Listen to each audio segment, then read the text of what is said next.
Na mitologia egípcia, o Osíris tinha um irmão do mal, que é o Sete. E o Sete matou o Osíris. E sabia que ele era muito poderoso. Não adianta, é igual vampiro, né? Vampiro não adianta meter um tiro, né? Mesmo sendo a bala de prata. Bala de prata é pra lobisomem. Bala de prata para lobisomem. No coração o vampiro. Existem sociedades secretas de vampirismo. Também? Eu até separei esse conteúdo, mas eu acho que não vai dar tempo, porque é coisa demais, tá? Tá bom. A sede é lá em Chicago. Tem uma igreja específica, tem a ver com Aleister Crowley e tal. Mas depois é um outro mundo. Outro assunto. Inclusive, já que a gente falou vampiro, lobisomem, bala de prata, a prata, ela tem uma função de purificar o sangue. Então, o lobisomem, ele teria uma espécie de contaminação no sangue que faz ele ter essa capacidade de virar uma figura monstruosa. A prata purificaria o sangue dele e tiraria dele esse poder místico. No caso do vampiro é o alho, porque o alho também afina o sangue, ele purifica o sangue. Então, o vampiro sai de perto do alho, senão ele perde os poderes dele, porque purifica o sangue dele. Entendi. Então, vem daí essa simbologia da bala de prata e do alho, e aí a estaca também, que você tem que furar o coração dele com a estaca, de preferência dentro da cultura vampírica lá, você tem que meter a estaca no coração, arrancar a cabeça e queimar. São 3 coisas, né? Pra não ter chance. Então o Sete, quando ele foi matar o Osíris, ele fez um pouco isso. Ele esquartejou e espalhou os pedaços por todo o Egito. E aí Isis falou, cadê meu marido? Ele falou, já era, ó. Virou picadinho. Ela falou, deixa comigo. Fez um sistema meio Mary Shelley, Frankenstein, falou, vou montar o garoto. É mesmo? Achou os pedaços todos, só que aí não achou o falos, o órgão reprodutor. Ela falou, pô, e agora? Como é que eu vou ter filho sem o órgão, né? Aí, o que ela fez? Segundo algumas versões do mito, ela criou um órgão postiço de madeira e conseguiu engravidar com esse órgão. Então foi uma gravidez espiritual, virginal. Tipo, Maria descerá sobre ti o Espírito Santo, né? Poder do Altíssimo te envolverá. Então o nascimento de Horus é um nascimento sobrenatural. Não foi de uma relação normal, assim como o Jesus. Então você tem esses 2 Jesus concorrentes. 2 filhos divinos que nasceram virginalmente. E aí o que acontece? Para você ter o nascimento de Horus, ou o retorno de Horus, você precisa ter o órgão de Osíris, que é o obelisco, e o útero de Ísis, que no Egito era a pirâmide, hoje é a basílica. É a cúpula do Congresso americano. Entendi. E eles estão alinhados, trabalhando junto um com o outro. Um é o masculino, o outro é o feminino. Então o obelisco representa o órgão de Osíris e a cúpula, ou a pirâmide, representa o útero. Os dois trabalhando junto trazem Horus. Então esse seria o destino secreto da América. O destino secreto da América seria trazer aquele que vai criar uma nova ordem mundial, um governo global, uma república global, naquele rei filósofo nos moldes do que Platão falou na República. Isso é o que algumas sociedades secretas creem, segundo Manly P. Hall no livro O Destino Secreto da América, inspirado na Nova Atlântida do Francis Bacon. Ao contrário disso, você tem um monte de cristão falando, não, os Estados Unidos não vai trazer o Horus e trazer o paganismo, os Estados Unidos vai trazer vai espalhar o cristianismo pelo mundo e vai trazer a volta de Cristo. Então tem esses 2 grupos concorrentes ali, ó, brigando. O problema é que os pais fundadores da América, e aí George Washington, que dá origem a Washington, eles tinham essa visão mística. Entendi. Aí você fala, como é que esses caras diziam que eram cristãos e botam um obelisco ali, botam um pentagrama, botam uma figura de Baal? Fachada? Aí é aquela ideia de que eles precisavam, como o cristianismo era hegemônico, e perseguia quem pensava diferente, a melhor disfarce para eles se proteger era fingir que era cristão também. E aí entra a Rosa Cruz. Porque a Rosa Cruz é a cruz, que é o cristianismo, e a rosa, que é o segredo, o mistério, o oculto. Ah, é? É, porque a rosa ela tem várias camadas. Verdade. E então ela é um símbolo do conhecimento oculto que você vai aumentando conforme você vai passando de fase ou de grau. Você vai tirando as pétalas até chegar ao centro para ter esse conhecimento. Sedes de Rosa Cruz? Existe, pô. Existem linhas diferentes da Rosa Cruz, chamada Antiga e Mística Ordem Rosa Cruz. É bem egípcia, né? Eles estudam muito o Egito e tal. O que realmente se faz lá dentro, eu não sei, que eu nunca fui Rosa Cruz, né? Minha bisavó também já faleceu, não tem nem como eu perguntar para ela. Era Rosa Cruz. Minha mãe também frequentou, mas minha mãe não progrediu muito, não sabe quase nada. Mas eu tenho tios e primos que são maçons e Rosa Cruzes, né? Então, a Rosa Cruz, ela permite que esse conhecimento místico, ele seja passado por dentro de uma mensagem cristã. Porque às vezes o cara tá falando do Messias, mas ele não tá falando de Jesus, ele tá falando de Horus. Às vezes ele tá falando assim no céu como na terra, mas é o hermetismo lá do as above, so below. Aí, às vezes ele cita um versículo bíblico, quem tem olhos para ver, ouvidos para ouvir, mas ele tá falando do iniciado que sabe interpretar os símbolos, entendeu? Então o que eles fizeram? Igual o sincretismo aqui no Brasil, não foi assim? Os escravos falaram, cara, se me pegar fazendo o meu culto aqui, vai me arrebentar. Iemanjá Aí eles foram adaptando, né? Não, eu tô aqui, Yansan virou Santa Bárbara, né? E Iemanjá, Maria, fizeram esse quadro de equivalência. São Pedro São Pedro eu não me lembro qual é dentro da... São Jorge? São Jorge? Ogum, São Jorge Ogum. Vocês colocaram essa foto do Capitólio por quê? Então, essa foto, ali em cima você tem é uma estátua da Liberdade, mas não é aquela de Nova York. E essa estátua da Liberdade, ela tem uma série de pentagramas na testa. Sério? Né? Sim. E o que é o pentagrama? É a estrela Sírius. O que a estrela Sírius representa? Representa a luz verdadeira. Ou o que na Kabbalah se chama luz sem fim. Que é claro que o cristão vai falar, sei qual luz, essa luz é o Lúcifer, que você está falando, que é o portador da luz. Então tem uma briga de duas versões de qual que é a luz boa, se é Jesus que é a luz do mundo, é o Lúcifer que é o que traz o conhecimento, a estrela da manhã, exatamente. Que é o planeta, é o Vênus, né? Vênus. Então, isso é interessante, né?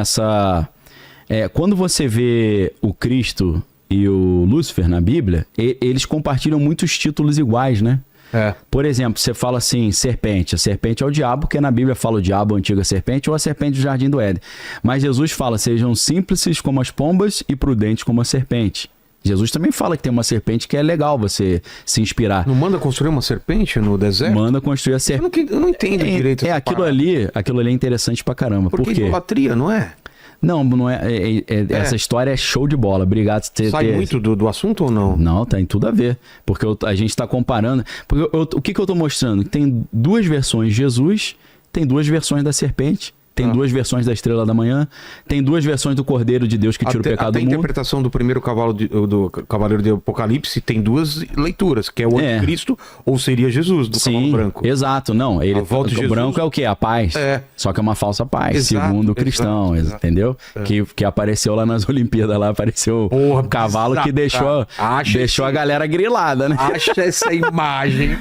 Falaram que era Joana Dark, mas é assustador. Não, e pra quem gosta de Senhor dos Anéis, parece os Nazgûl, né? Os espectros, com aquele capuz no cavalo. Verdade. Só faltou falar, cadê o anel de Sauron que eu vim pegar aí? Ou então mas falar... não esquece não do que a gente tá falando. Não esqueço não, tá no HD aqui. Vamos lá.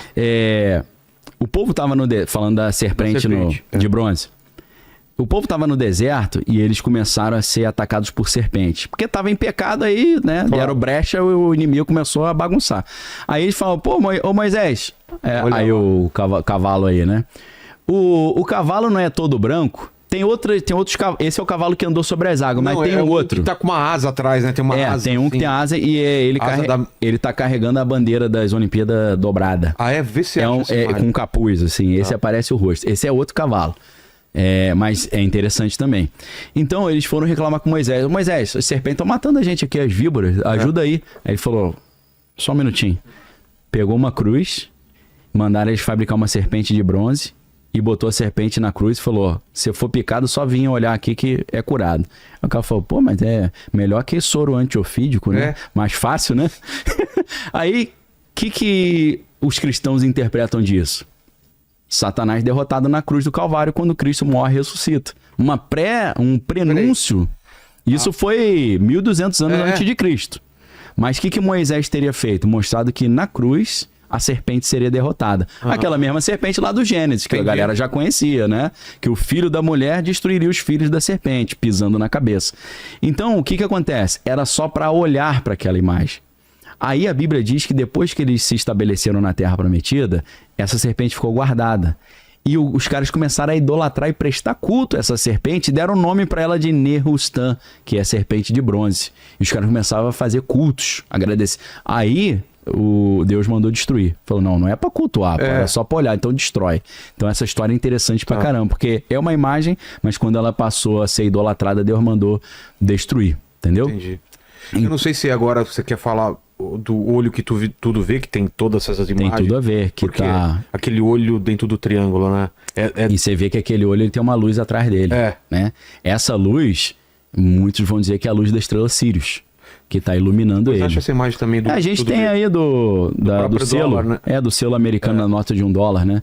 Aquilo ali é um estudo interessantíssimo. Por quê? É um olho só. É um olho, e o olho não tá... Ele não tá pousado na pirâmide, tá flutuando em cima da pirâmide. Isso é interessante pra caramba. Por quê? Tanto a pirâmide do Egito, a grande pirâmide, né? A gente tem a Khafre, Kelps e Miquerinos, são 3. A maior de todas, você pode... Ali, ó... Então... É igualzinho a pirâmide do Egito, porque a grande pirâmide do Egito, ela não tem a ponta. Não tem? Não tem. Eles dizem que a ponta era de ouro. Pô. A capstone, né? Os caras roubaram, né? Um pedação de ouro gigante. Imagina. Passaram o rodo ali. Inclusive, naquele obelisco dos Estados Unidos, a ponta ia ser uma ponta toda de cobre. Mas eles preferiram fazer diferente. Preferiram fazer de pedra com 13 níveis, igual essa pirâmide aí. Então, a pirâmide, ou essa pirâmide aí, não é uma pirâmide, é um trapezoide. E o trapezoide é uma forma geométrica muito importante na geometria sagrada. O trapezoide é a pirâmide sem a ponta. É a pirâmide decapitada, é a pirâmide sem a ponta, sem a cabeça. Por quê? Isso é importante. Então, as pirâmides onde os incas e os maias faziam os sacrifícios. Não era pirâmide, era isso aí. Verdade. As pirâmides antigas que tinha lá nos fenícios, na Síria, era tudo assim. Porque ali no topo eles faziam o culto de sacrifício humano. Os zigurates? Os zigurates. Se fosse uma pirâmide com ponta, ia ser mó trabalhão, né? Pro cara pisar naquilo ali, meter um punhal no peito dos outros ali. Verdade. Tem que ter uma basezinha em cima, né? Um platôzinho, né? Então, qual que é a ideia? Existe uma expectativa esotérica, e eles tentaram fazer isso no ano 2000, certinho no ano 2000, na virada, colocar de novo a ponta de ouro na pirâmide do Egito. O quê? Teve esse movimento aí? Esse movimento. E eles acham que quando eles encaixarem o topo da pirâmide, o Filho Divino vai aparecer, o Horus. O Cristo místico. Ou o Anticristo, sei lá. Cara, que então, tenebroso a parada. O que isso aí tá dizendo? Tá dizendo que a estrela Sirius, ela subindo, ela vai trazer esse olho que tudo vê, e ele se encaixando ali, vai instituir a nova ordem mundial.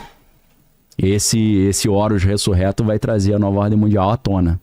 Então, Washington, a capital americana, dentro dessa leitura, partindo do Manly P. Hall, não fui eu que inventei isso, o Manly P. Hall escreve isso descaradamente ali na sua obra O Destino Secreto da América. O Destino Secreto da América seria isso, seria criar um governo mundial, e esse governo mundial seria uma república mundial governada pelo rei filósofo, que é o Horus reencarnado. Esse que seria o segredo, né? Essa ideia também está na imagem 4, a gente pulou, vocês puderem colocar, que é de um maçom chamado David Overson. A capa do livro está ali. O livro se chama The Secret Architecture of Our Nation's Capital, ou seja, a arquitetura secreta da nossa capital, né? E aí o subtítulo do livro é Os Maçons e a Construção de um Washington DC. Então eu estou tirando essas informações desses dois livros. Tá.